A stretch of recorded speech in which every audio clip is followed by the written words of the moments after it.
You see no cornucopias in adult life, and elementary school prepared us for so many cornucopias.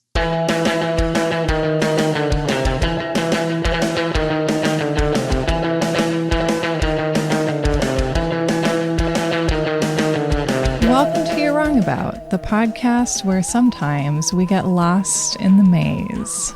I'm Sarah Marshall, and with me this week is our dear friend Chelsey Weber Smith, the host of American Hysteria and a maze enthusiast. I am not a maze enthusiast, but I am a corn enthusiast, and between our two worlds, we have brought you this episode on the history of the corn maze. What are they? Where did they come from? And why? And also, why are they so dang much fun? I loved doing this episode with Chelsey. You can find their work over at American Hysteria. We also have done a bunch of episodes together over here. I've gone on that show to talk about Chicken Soup for the Soul and babysitters and urban legends and so many more wonderful and sometimes scary things. And over in our bonus episodes on Patreon and Apple Plus subscriptions, you can find a new bonus that I had such a good time doing as well, talking about Bigfoot, the man, or is he, the myth, the legend, with the woman, the myth, the legend, Lulu Miller. And we had such a good time. I hope you listen. And if you don't, just enjoy the forest. You never know who you're going to run into when you get lost. And that's it from me. Enjoy this episode. Enjoy the maze. Thank you so much for being here.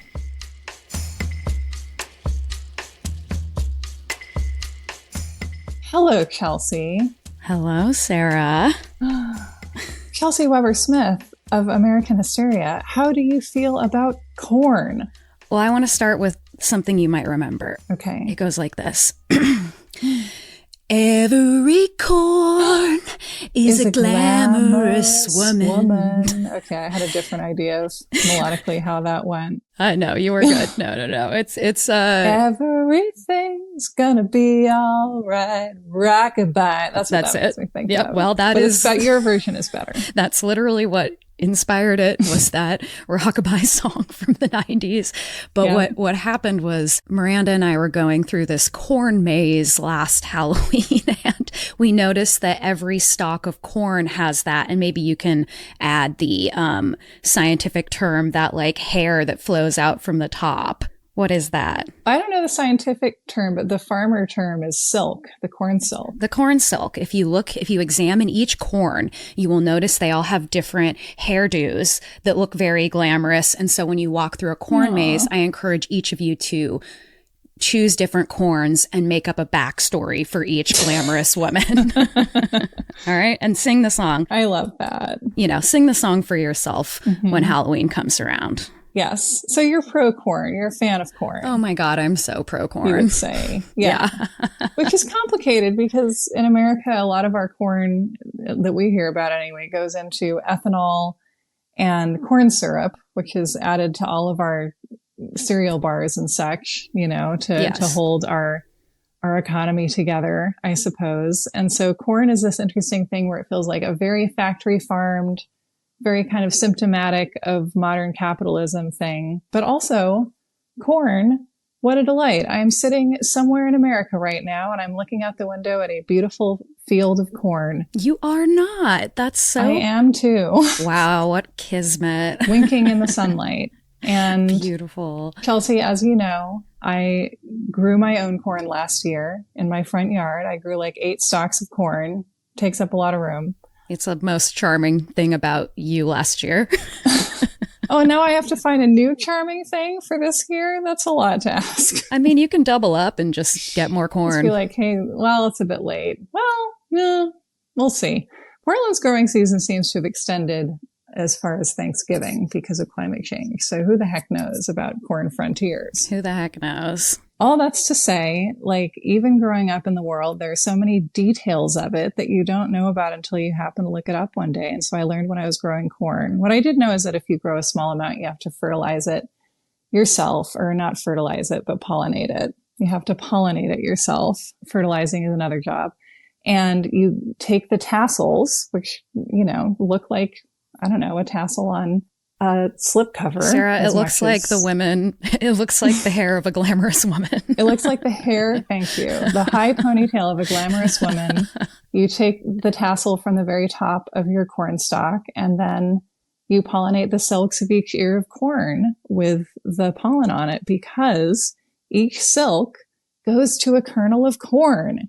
And if you don't pollinate each silk, you're going to have missing teeth on your corn. So that's why that happens. Yeah.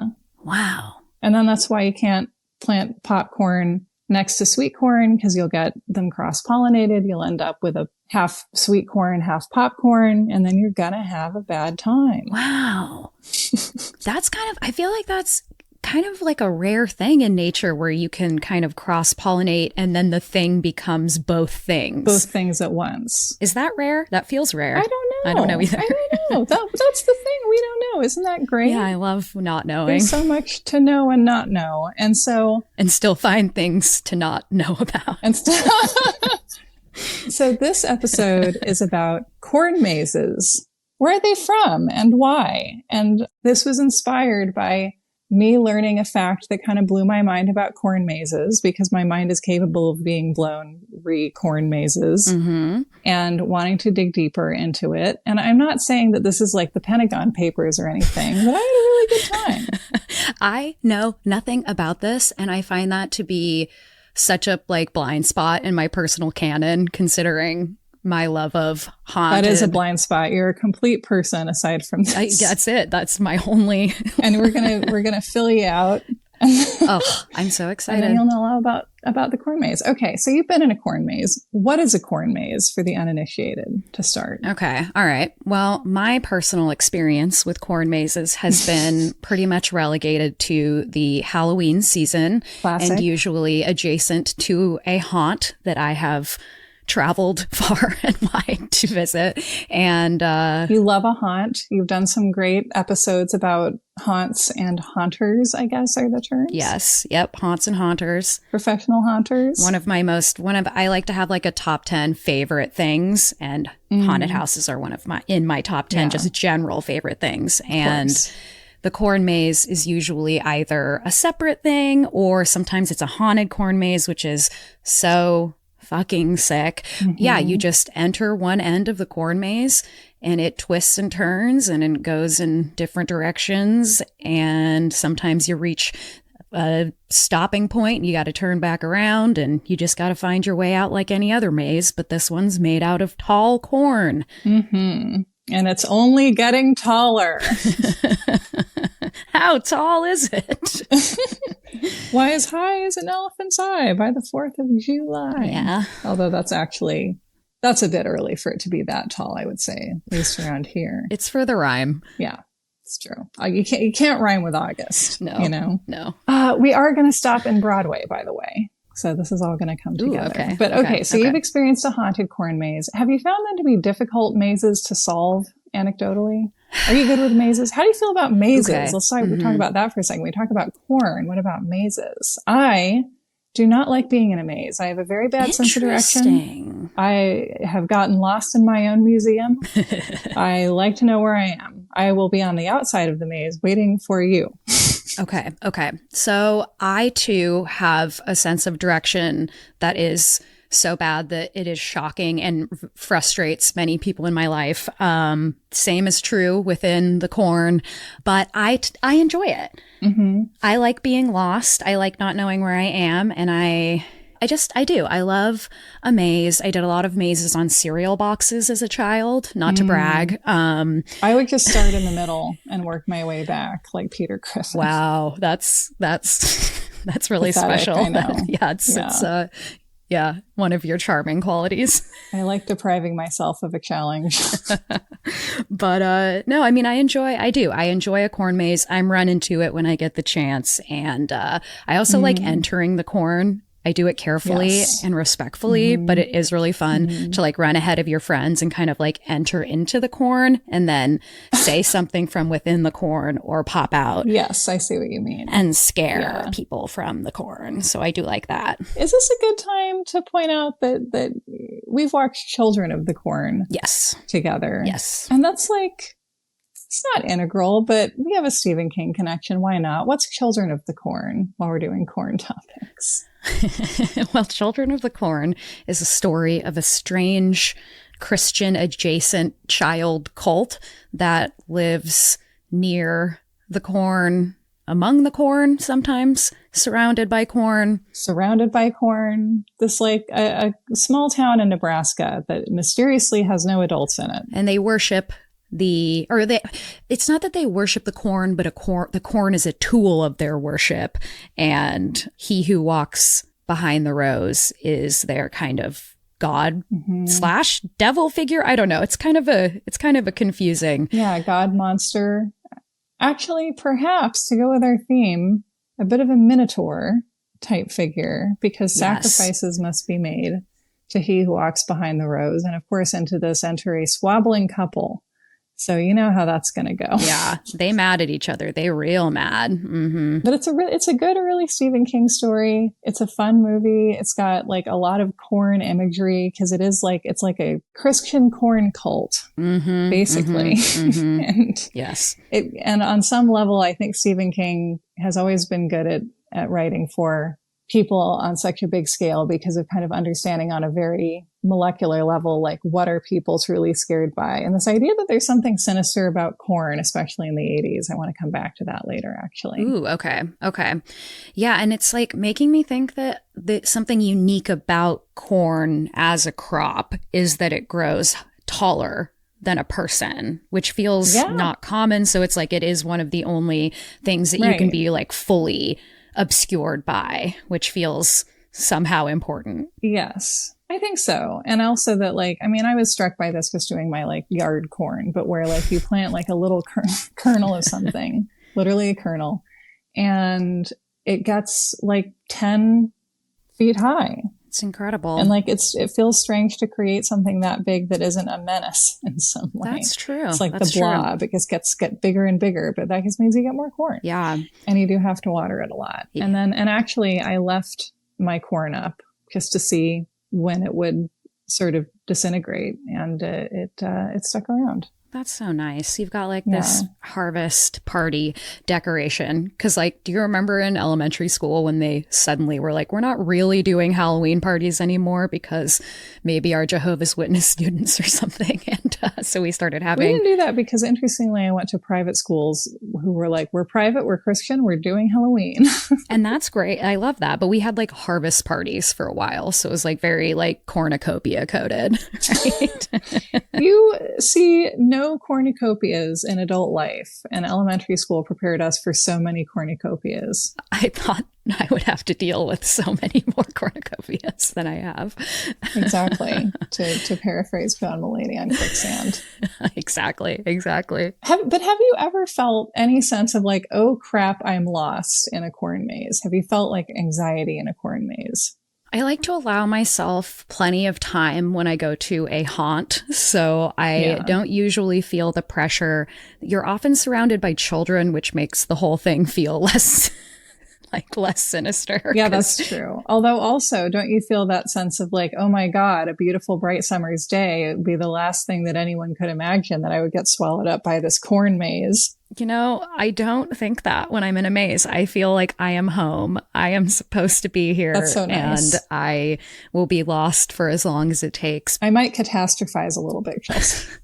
Because at the end of the day, you can always just plow right through the corn and get out. That's what I say. I guess that's true. But what about what will he who walks behind the rows think then? The other horror movie that I watched recently, like after I knew we were doing this corn maze episode, was Signs. Have you seen Signs? Yes. I imagine you must have. Yeah. Right. Oh, yeah, because it's crop circles, which I hadn't even thought about. But crop circles, let's just say that there are two phenomena in this story we're talking about today. And one of the questions is, how much can one random guy in England accomplish in creating a global meme? And it's like, quite a lot, actually, is the answer here. Because the story behind crop circles basically is just that, like, it started off with some guys in England faffing about as they do over there. And then everyone was like, my God, no two human beings could have knocked over corn this way. And then it just became a way to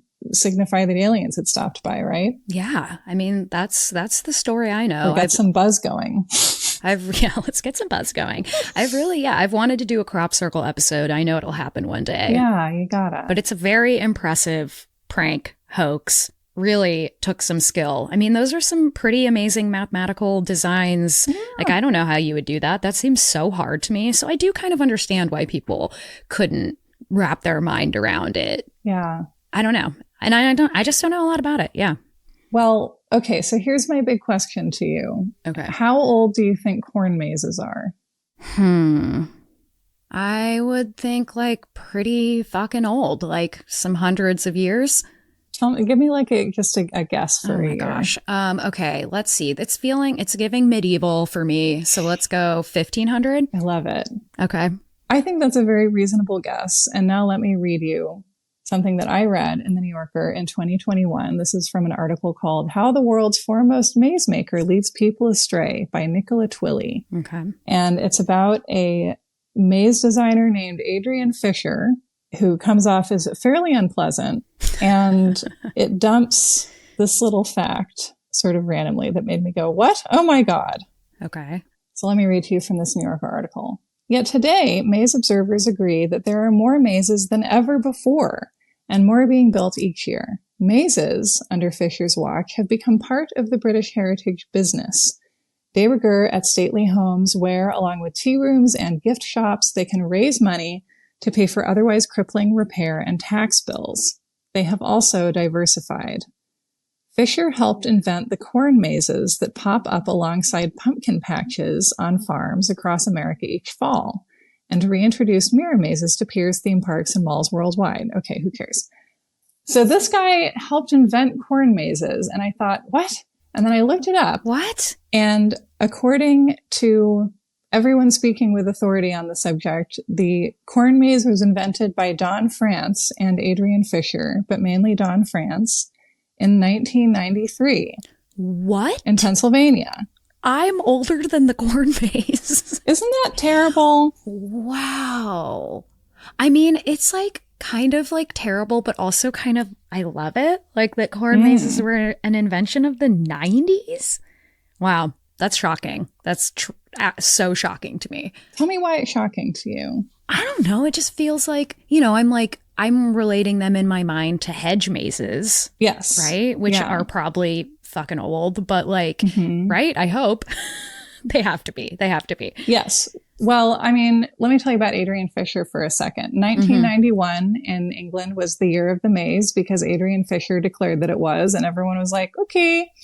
And Adrian Fisher declared it that year, according to him, because 1991 was the 300th anniversary of the Hampton Court hedge maze being completed, which is kind of the best known hedge maze probably in England because it's at Hampton Court, which I've been to because it's a big, cheesy tourist attraction castle. And it has a big hedge maze and also guys pretending to joust. I was telling my mom about this and she was like, oh, do they hit each other? And I was like, no, they're just like trained to, I think, hit each other's little plywood shields and then take a little tumble sometimes, maybe. That's nice. I like that. But they only die by accident. Okay. I promise. Okay. Wow. Okay. All right. I'm wrapped. But tell me of your hedge maze. Have you been in a hedge maze? I feel like I've been in a hedge maze. I don't have like a memory that's becoming available to me at this moment. But, my family is English. We've been back to the home country a number of times. And I imagine you've got hedge mazes in your DNA. We've got, yes, we've got hedge mazes. But I've also done what are those? No, never mind. No, tell me. Well, I was thinking about those meditative labyrinths mazes that you walk on, but there's not walls. Yeah. Well, those appear to be older because Shakespeare writes about a cut turf labyrinth in A Midsummer Night's Dream. Okay. And those, of course, there's an interesting kind of class thing at work, I think, potentially, where a hedge maze, often they're grown out of yew, which I think in itself is kind of a status symbol. They're grown out of yew trees, not yew, Chelsey. Okay. So I'm confused. Got it. And YEW. And that's kind of a status symbol, I think, because they take so long to mature that you have to have them as an expression of like, I have all this room to turn into a hedge maze. I have to have someone design it. I have to maintain it. It's going to be expensive, obviously, but also I have to be rich in time to allow these fucking yews to get tall enough. It's a real long game. Yeah. So it's like a kind of a wild status symbol when you think about it, to be like, I'm going to build a hedge maze. Yeah. Yeah, definitely. And so at least some of these places that are creating these hedge mazes around the time of Hampton Court, or kind of into the 18th century, I think are doing it with the understanding that, as you talked about in this Halloween episode, that like, if you're rich, you offer things to poor people because you don't want them to come after you. Mm-hmm. Yeah. And that's just my read. Yes, no, that's it. But if you have a hedge maze that just the people who live in your village can like maybe come use on festival days, and you like give them a little wine and some music and some hedge mazes, then like, maybe they'll let you keep your hedge maze. Yeah, it's like bread and circuses. Yeah, bread and hedge mazes. Yeah. Does sound fun. And oh no, I've been tricked. Yeah. And getting into the Stephen King of it all, I didn't plan it this way. It just happened. But like in The Shining, the book, there are these topiaries that seem to come to life when you're not looking. And obviously there's really no way to depict that in a movie you make in 1980 without it looking like Jason and the Argonauts. And so for that reason, and probably more reasons, in Stanley Kubrick's The Shining, we get a hedge maze. Mm-hmm. Mm-hmm. Well, I was just thinking that maybe this is a good time for you as a poet, and also as a regular person, to talk about the most famous labyrinth that didn't have David Bowie in it, which is the one with Theseus and the Minotaur in it. Oh, okay. Oh, God. Okay, let's see. Sorry to mythology you. No, I'm not so good at mythology here, but okay, I can help you out. All right, let me do my best here.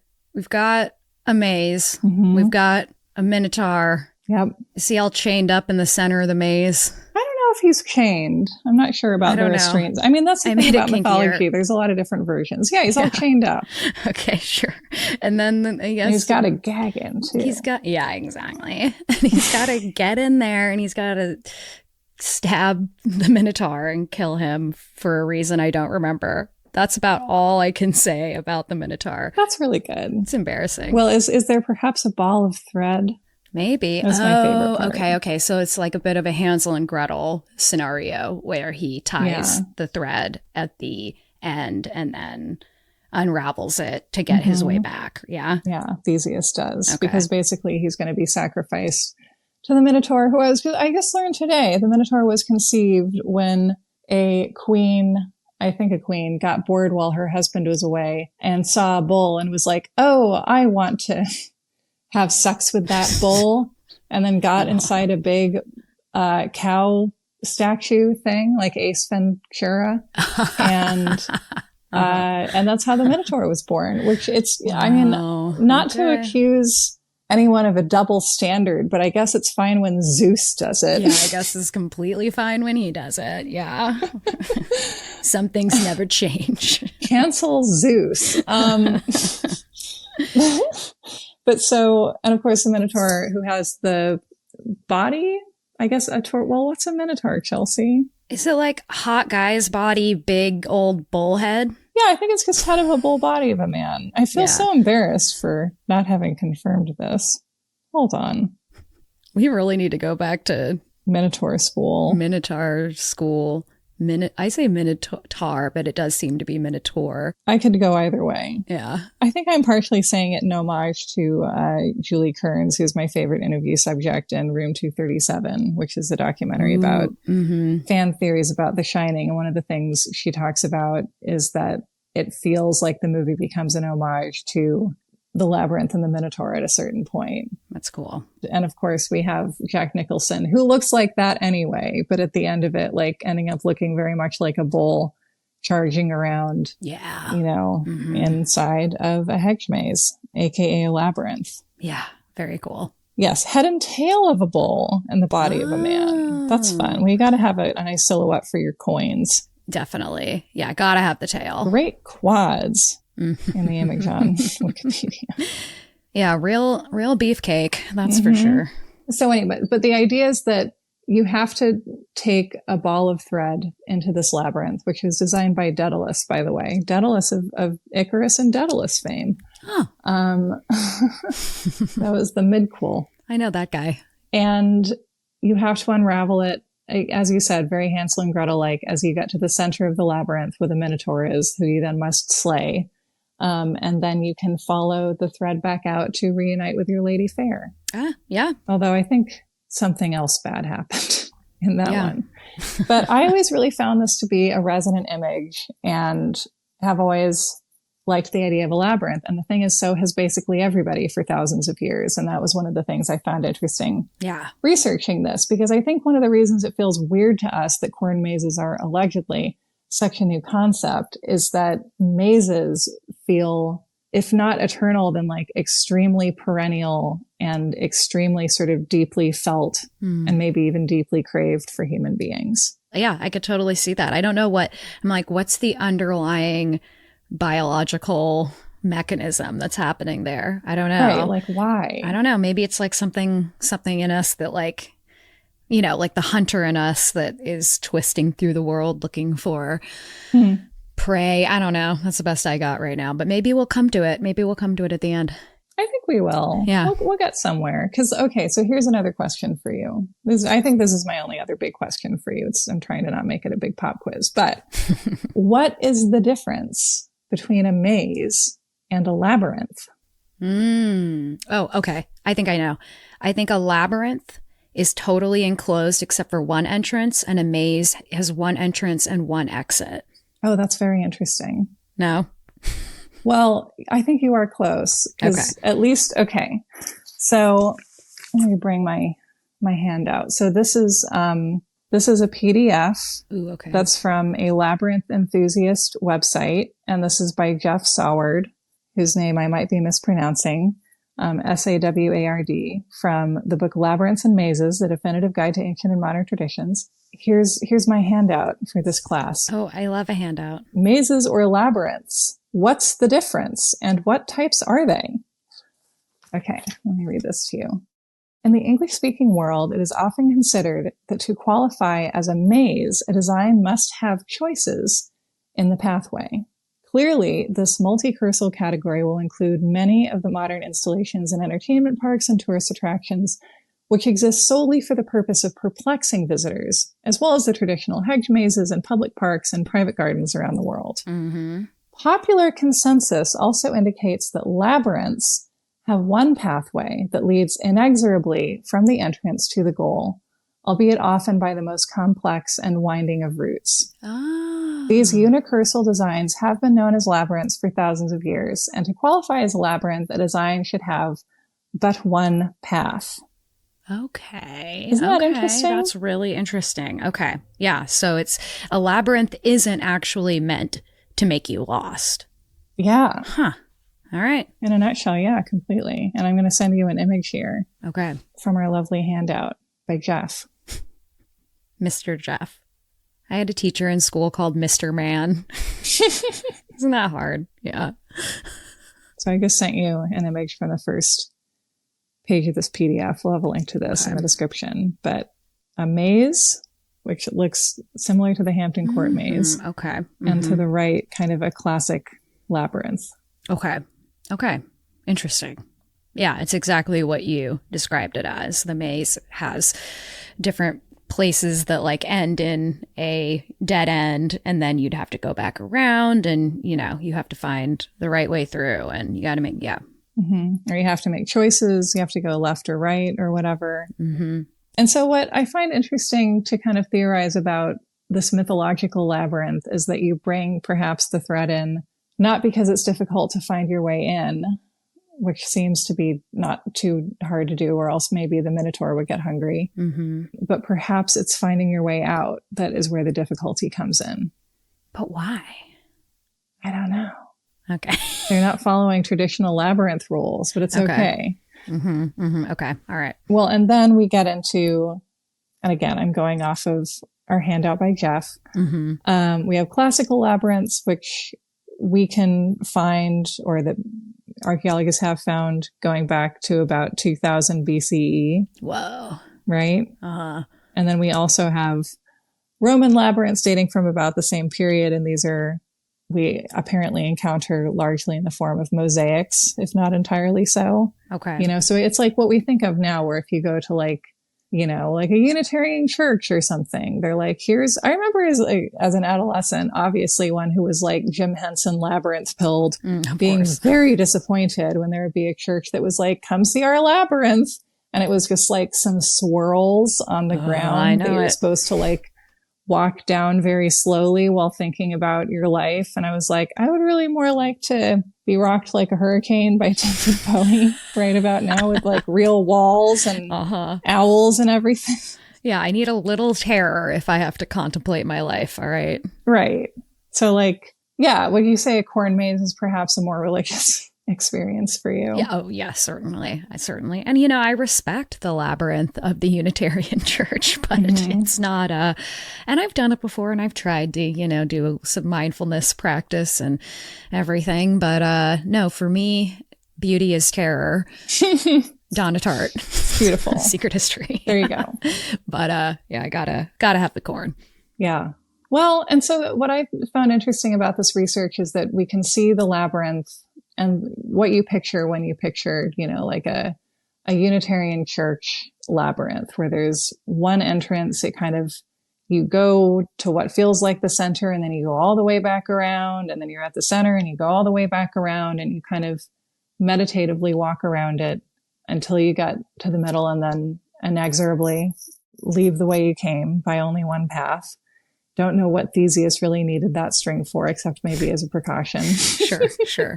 It's a pageantry, yeah. But it's interesting to me that like the contemporary idea of the labyrinth is a maze. Yeah. Because I mean, I'm thinking of like, again, we'll call it the Unitarian labyrinth, is like more of like well, no, because I was going to say it was like the cereal box because it's flat, but then it's not, because the cereal box is the maze, and that's kind of the whole point.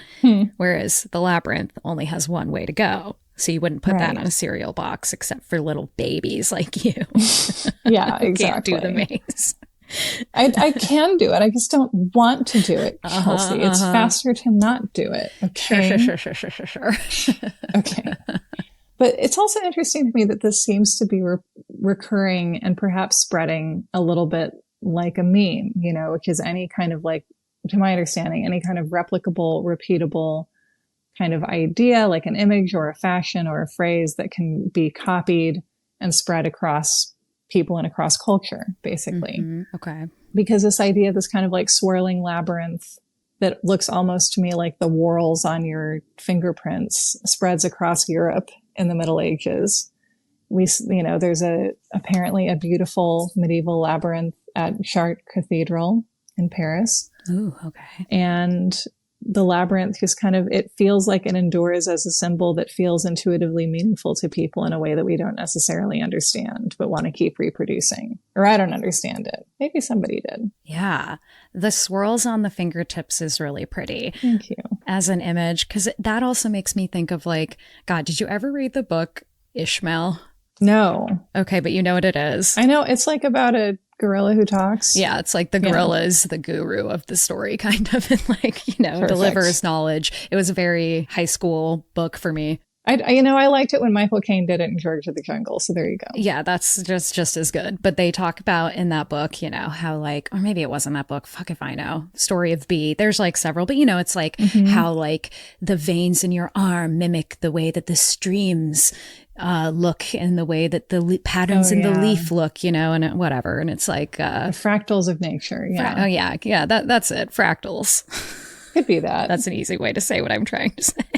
Fractals. Is that, I see. So like the labyrinth is a fractal of the fingerprint in a way. Something like that. That's what I was going for. And then also, according to Jeff, there's a Snoopy labyrinth at the Schultz Museum in Santa Rosa. I don't know if it's still there. I sure hope it is.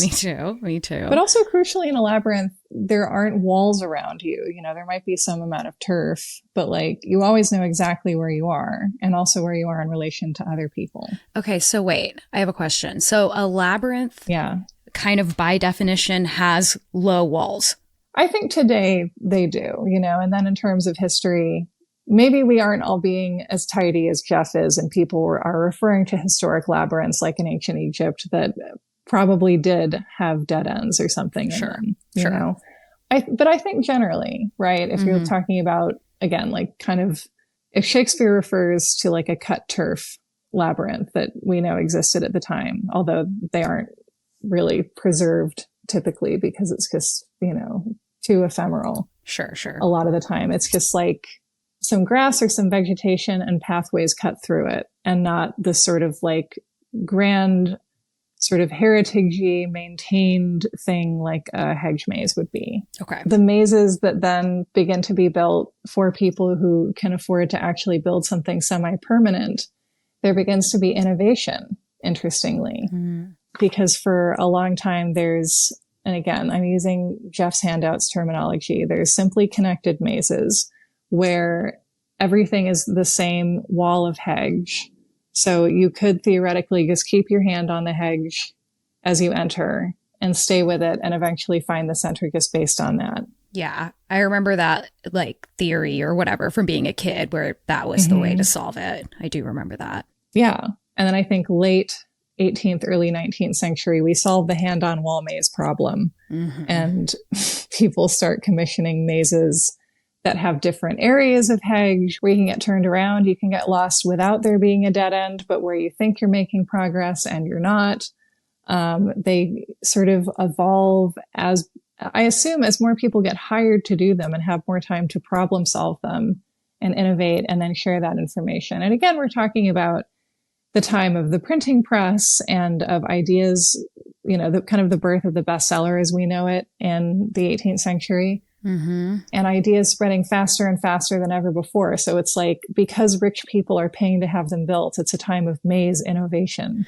And I wonder if like it being kind of like the age of reason time would be like, it just feels sort of like a mathematical, more like. Yeah, it was a great century for dorks. Yeah, big dork time. And yeah. maze enthusiasts. I'm surprised Ben Franklin didn't commission a maze. He probably did. He could have. Yeah. A maze full of women around every corner. He's an amazing man. Yeah, he's a real special guy. Our favorite. So, but I guess I don't know. I just want to read again because I found this oddly poetic, this distinction on the first page. To qualify as a maze, a design must have choices in the pathway. To qualify as a labyrinth, a design should have only one path. Yeah. It's like different concepts of fate. Ooh, I like that for sure. And what I'll also say is that the corn mazes I've been in, which I really enjoyed, have not been hard because I'm not good at mazes. And usually there's like a couple of little baby dead ends, but then you're like, oh, we have to go this way. And I would like to hazard that, of course, there's all types of corn mazes, but that a lot of corn mazes exist more as corn labyrinths, where the point is simply to be drawn inexorably into the corn and then gradually back out again. So, and you think that that's like, say that. No, okay. Say that one more time for me. I want to make sure I'm getting it right. Well, I think that so many corn mazes are just like so easy that like they're technically mazes, but what if they function more as labyrinths? Yeah, I see what you're saying. Yeah, it's like a hybrid. To draw us into the corn. Yeah, just to draw us into the corn. And into nature in a sense, or at least into this, you know, well, we'll get to it, but like into the scene that you're trying to be a part of by doing the sort of seasonal, like pastoral farm visit, you know, pumpkin getting activities that people do. Yeah. Yeah. A little bit ritualistically, not in a bad way. We need our rituals. Oh, we need our rituals so bad. We're drowning without our rituals. That makes sense. I've never been in a corn maze that I ever got stressed out about, right? Where I'm like, not even like scared, but just like, I'm ready to get out of this corn maze. It's usually like I'm in there for the right amount of time. It's like, you know, a nice half hour to an hour of just meandering in the corn. Yeah. Yeah. And I never pay attention. I never know what the hell I'm doing. You know, I'm not like, okay, I'm not like mind mapping the maze. I know a lot of people can do that. There is no chance for me to mind map anything, let alone a corn maze. So I just kind of wander around until I get out. And I get out and I'm like, all right, that was fun. I liked that. I saw so many corns that were glamorous women. So they really were. And keep your hair out of the sun. Yeah, come on, girls. So where were we? Labyrinths are thousands of years old, but corn mazes are from 1993. Ooh, that's Wild. What do you think about this journey so far? Here at the center, perhaps, of the corn maze, but we still have to find our way out. Ooh, okay. I didn't know that labyrinths and mazes were different, so that was fun to learn about. And I'm still just so surprised that it took so long to do it with corn. It just feels like a very obvious thing to do. And so this started in England, though, not because it feels so American to me. If we're like, this started in Pennsylvania. Oh, it did. It is American. Yeah, it's ours. Hands off. So let me read to you the website AmericanMaze.com, which is the website for the Amazing Maze, M-A-I-Z-E. Clever. M-A-Z-E. Mm-hmm. The original and still the best, getting people lost since 1993. About the American Maze Company, led by Don France, pioneered bringing the art of the maze to America and to the cornfield. In 1993, we created and produced the first ever cornfield maze for private and public entertainment at Lebanon Valley College in Annville, Pennsylvania. Until 1993, the maze was seen as a mostly passive art form. The largest maze was constructed in order to fit in the back lawn of an English manor. In the new American interpretation, the Amazing Maze has been recognized and imitated throughout the world as a new and unique family entertainment alternative for the summer and harvest seasons. Wow. We did it, Joe. We invented the maze. Well, okay, but here's what I did next. Okay. And let me give you a hint. It involved newspapers.com. Newspapers.com. Where is our merch? We're waiting for our merch. Bring us our merch. And I searched corn maze because I wanted to know if there were any corn mazes predating Don France and the American Maze Company. Okay. And that's where you got to go. Mm-hmm. All right. And I'm sending you some links. Oh, shit. Well, yeah, open up your email, and when you get it, scroll down to where it says articles, and then you can click on any of those links. Okay. I'm doing a random click. Okay. Okay, and read what comes up. Ooh. Come to Waldvogel's for a hauntingly good time. Visit Pumpkinland. Hay rides to the pumpkin patch, huge pumpkin selection, caramel apples, bring your camera, visit the petting zoo, tour the haunted granary, find your way through the corn maze. New in 1991. This is a bombshell. That's how I felt, to be honest. Yeah, no, this is huge. Because you had said that they said the first corn maze was in 92. 93. 93. Yeah. Wow. Liars. I mean, it's not looking good, babe. No, it's not looking good, babe. And so this is from the Daily Gleaner of New Brunswick. Okay. Corn maze. Folks stopping by David Anderson's farm may be amazed by his corn fusion. And this is from 1991. A 45-year-old farmer has cut a maze in a 100-meter square field of elephant's eye high grain corn. Even I got lost in it, Anderson says of the place he calls Corn Fusion. Anderson has put signs along the roadside to bring attention to the maze and lure people to his farm in Walsingham, Ontario, a hamlet near the north shore of Lake Erie. It's attracted quite a few folks, Anderson says. At various points in the maze, signs offer information about growing grain corn, a cash crop used in a range of products from livestock feed and junk food to spark plugs and disposable diapers. What we're trying to do is our little bit to educate people who come here in some aspects of farming, says Anderson. Wow. So wait, did we steal the corn maze from Canada? Okay, so I went looking for references to corn mazes, and the earliest one that I found on newspapers.com. Mm-hmm. So I have two from 1988. Whoa. I have one from September 8th, 1988 from Muscatine, Iowa. Okay. And the other... By the way, that's 1 month after I was born, so I am still older than the corn maze. Thank God. Yeah. And the other is from October 7th, 1988 from the Times Advocate reporting on a pumpkin patch in Escondido, which means that according to newspapers.com, the first confirmed incidence of a corn maze in these United States was in Muscatine, Iowa in September 1988. Wow. You've blown up this narrative. And I will read you this ad Fall on the Farm, mini hayrack rides through Mr. Corny's Mystic Meadow, adults $150, children 3 to 12, $1. Includes mini hayrack rides, play barn, Iowa Proud Barn, and 2-acre corn maze. See how fast you can find your way out. Join us for Raise a Ruckus, Saturday and Sunday evenings in the Country Barn Theater. Ticket price includes admission to all other activities on the farm. Open weekends, 11 a.m., dusk or October. Wow. Wow. God. Okay, so it is American. That's what I'm really counting on here, is that we can claim it as our own. Okay, so I really feel like this is a call out to the Amazing Maze. That was how I was feeling too. But here's the thing. The last thing, the center of this maze for me, if you will. Okay. Because all the sources I could find that are like the history of the corn maze were like Don France and Adrian Fisher invented the corn maze in 1993, but none of them say why. And from the New York article, you get the sense that Adrian Fisher was like good at PR and knew how to create the sense of demand for what he was doing. Because like 1991 was the year of the Hagge maze because he declared it that. Okay. And it really worked out for him. He's designed a lot of mazes that have done well, and like, you know, you can charge admission to them so people can come to like your heritage home and, like the article said, help pay for the upkeep, because those things are, you know, drafty. Absolutely.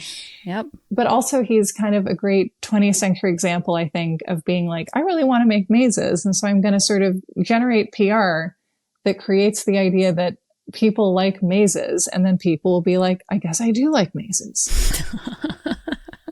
Yeah. Because that's what PR is. That's what PR is. Yeah. You could call it corn propaganda. It's creating a sense of demand kind of out of nowhere. Yeah. So I was like, who is this man, Don France? And did he get involved in a highly cynical marketing maneuver with this English maze guy? What is the story here? Yeah. But then I read this article. Actually, I'm going to send this to you to read. Okay. But this is from BroadwayDirect.com. Okay. This is called The Amazing Maze Maze.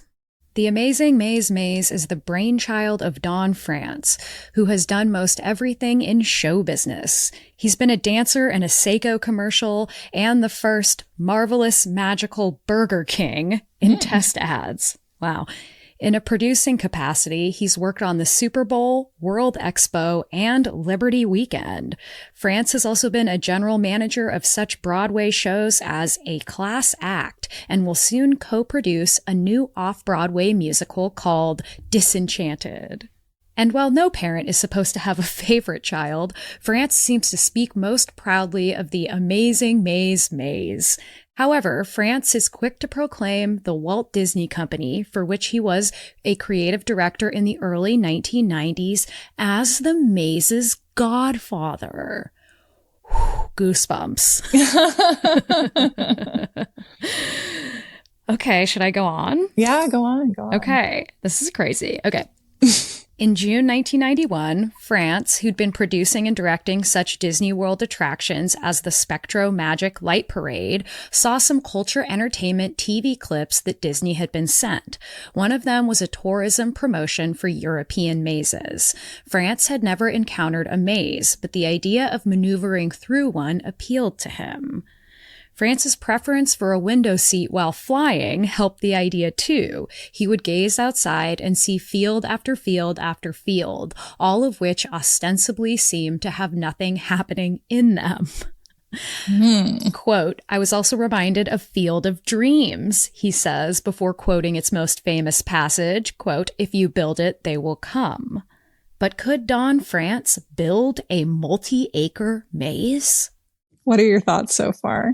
I mean, I just feel like, how is Disney like lurking in the background of everything? Is Disney he who walks behind the rose? Actually, yes. Is my question. Walt Disney. All right. Okay. Or Mickey Mouse. I don't trust that guy. No, I fucking hate Mickey Mouse, and I'll say it forever. I think he's a bad person. Yeah. And Minnie Mouse is okay. Minnie's okay. Yeah. I would believe that. Yeah. I do think she enables. Yeah, that's probably true. But she's not bad. We're more goofy people, I would say. Oh, yeah. I was always a Donald Duck person. Because he puts it all out there. It's like he's a dick, but he's a dick to your face. That's true. Yeah, he is truthful. And he's got a little sailor suit on. So yeah, he's funny. Can't complain about that. He does a funny voice. So yeah, I just think I was just shocked to see that Disney is involved in this potentially. Right. You wouldn't think that Disney would be involved in corn mazes, but in a sense, I would think that they would become involved and then make it like a hyper reality corn maze, right? Where it was like fake corn, but they're like way bigger. Yes. And they replace the corn with screens. Yeah. And then the corn sings. Yeah. But no, I didn't expect it to be at such a ground floor level. Would you like to read us some more? Sure. Okay. Absolutely. While he was looking for solutions to build that multi-acre maze, Disney was trying to solve the problem of making Beauty and the Beast into a Broadway musical, which I saw when it was on the road in the early 90s, by the way. See, we love a spectacle. Americans understand spectacle. Absolutely. Okay. Quote, so many people said it couldn't be done, says France, that the idea was knocked down 6 times. But the resolve of Michael Eisner, wow. Legendary asshole. Then the company, yeah, just the worst. Really saying something for Hollywood. Yeah, really. Then the company's CEO inspired France to continue his impossible dream, even as, to paraphrase an old Ira Gershwin lyric, quote, they all laughed at Donnie and his notion when he planned an outdoor maze. What lyric is that paraphrasing? I have to ask. I don't know. I have no idea. I mean, I like the reference. Article continues. France's 20th class reunion at Lebanon Valley College in Annville, Pennsylvania proved vitally important. Quote, when I mentioned to the school's president what I had in mind, France says, he was soon taking me to farms. Yet even there, France was met with resistance. Quote, the first farmer says, I spend a lot of time keeping kids out of there. That's not a Pennsylvania accent. I can't do that.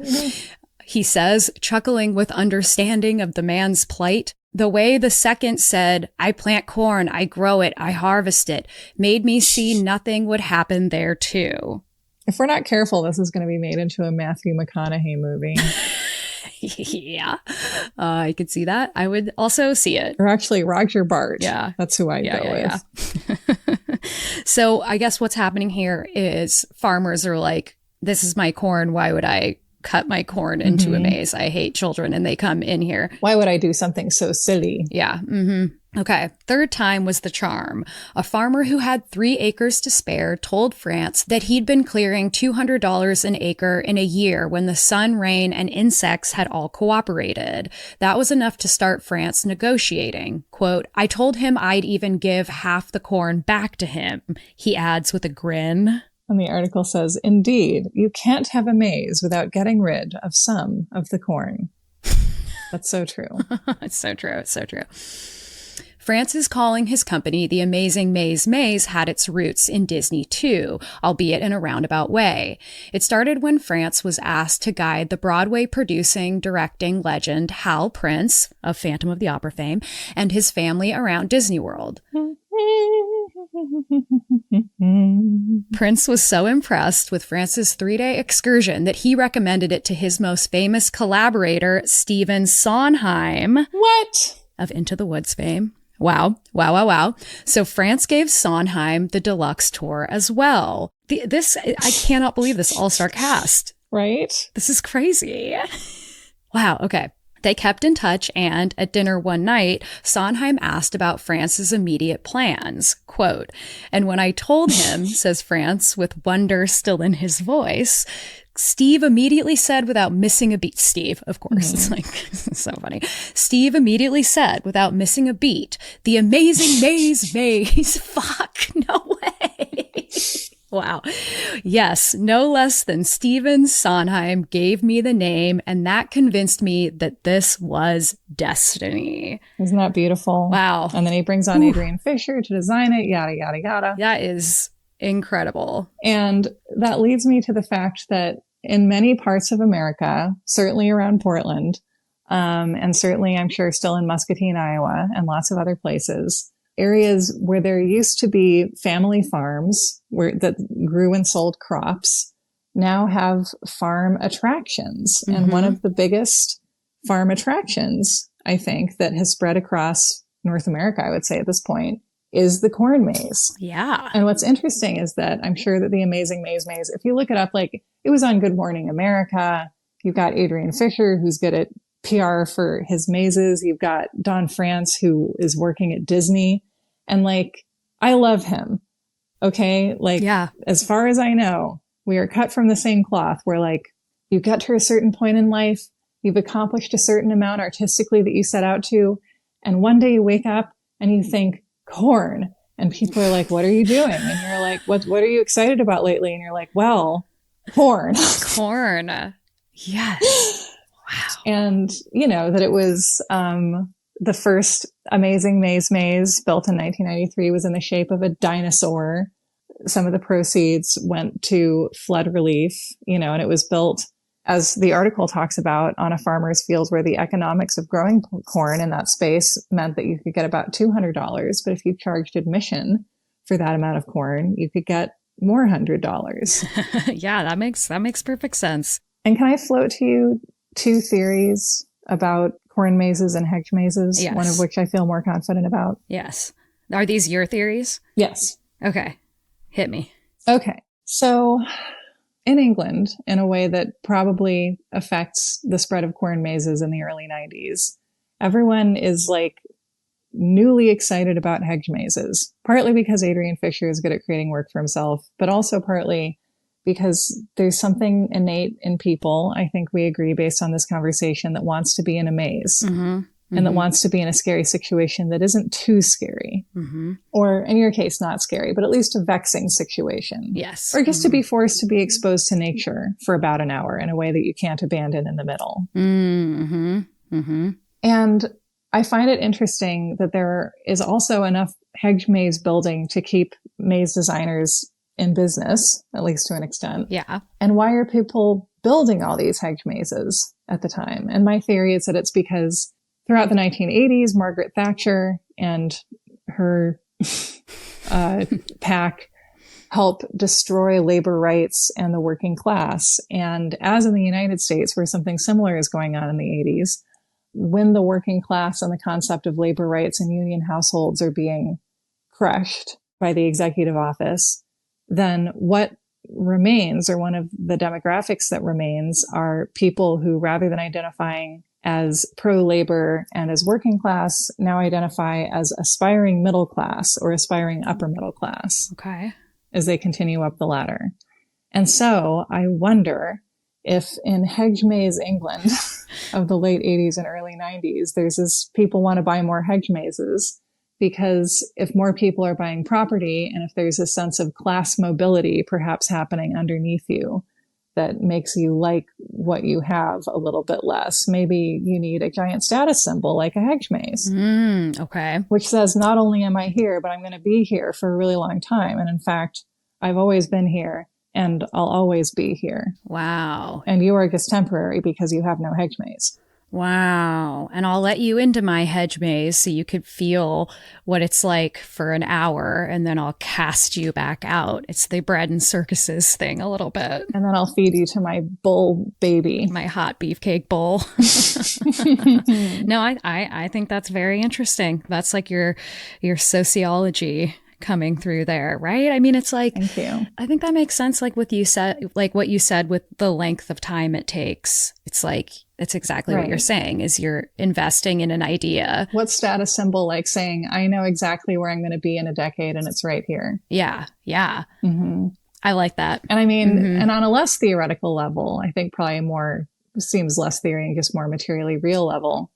The 1980s are the decade of America's farm crisis, where basically an unbelievable number of farmers go out of business for various factors, partly that many of them were very overextended with loans, had been encouraged to take out loans or to mortgage more land or more expensive equipment because United States agriculture in the 1970s was being used to feed the world. And then circumstances changed. Gas prices went up. Interest rates went way up. Banks started freaking out and deciding that they needed to collect what farmers owed on a loan immediately as opposed to over the course of many years. And there was just this chain reaction of, really an entire livelihood collapsing in many places. Yeah. And families losing farms and people losing livelihoods and their homes and their relationship to the land. But also, I think a huge milestone in the story of Americans' troubled relationship with the land and being sort of forced off of it by banks in this case. Wow. And let me float something else. Okay. So everything you're saying is, I think so right on. But then it's like, you have to do what the rest of America has done in the last, few decades, is pivot toward entertainment as our export, right? So it's like, I wonder if the kind of farm as entertainment also is coming about at the same time. The farm as Disneyland, really. Yeah. The little teensky Disneylands you can go to. Yeah. Yeah. Because it wasn't cutting it otherwise. Yeah. Because the way you endure is to evolve and become a little theme park. Yeah. Yeah. Because, the farm crisis happened because so much of the time, the amount of money that it costs to run a farm, you got less money back at the end of a season. Yeah. So you have to make a corn maze to survive. So corn mazes are fun, but also I think they proliferated in the early 90s. And we see our first newspapers.com incidents of a corn maze in Muscatine, Iowa, the epicenter of America's farm crisis. Yeah. They're a sign of the American farmer surviving. And also it makes total sense based on what you're saying that then the quote first, and the language of that website is weird. They're formerly a passive form of entertainment. It's I guess it's fair to say that this is the first actively entertaining corn maze because it's really, really big and it looks like a dinosaur. It's the first one maybe where I don't know. But also, according to newspapers.com, random American farms had corn mazes as early as 1988. And so I think we're looking at something where somebody didn't invent something, but they did help popularize it and spread it as a way for people to survive. But also, the American farmer and the American farmer's cute little kids thought of it first. Yeah. Thank you and good night. Thank you and good night. Wow. Wow. Wow. Oh, what a journey. What a journey through the maze. Let's go get a corn dog. Let's get a corn dog. And man, I did not expect any of this. Yeah, I loved doing this and I will never go through a corn maze the same way again. That's for damn sure. I love doing this with you too. And like I say, love the corn, respect the corn. If you want to add something delicious to your summer salad, go get an ear of sweet corn for probably 50 cents and just put some fresh corn in your salad. Oh my gosh, corn. Great. It's just the best. Grill it up, leave it in the friggin' little jacket. It's a green little jacket. Husk. Husk. And I'll just say, Sarah, thank you. This was so much fun. Stay safe in the maze. There's corn to eat if you get lost. And I just want to reiterate one more thing, if that's okay. Yeah. Every corn is a glamorous woman. Every corn is a glamorous woman. Every corn is a glamorous woman.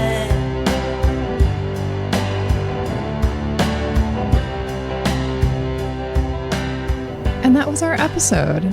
Thank you so much for listening. Thank you to the eternal explorer, Chelsey Weber Smith, for bringing us to the places that I certainly would be too scared to go to on my own. Thank you to Miranda Zickler for editing and producing. Thank you to Carolyn Kendrick for editing and producing. And of course, make sure to check out American Hysteria and all the episodes Chelsey and I have worked on together over the years. We've had so much fun. Thank you also to Miranda Zickler and Magpie Cinema Club for their rendition of Every Corn is a Glamorous Woman, which in my opinion is the song of the summer. Thank you for being in the corn with us. We'll see you next time.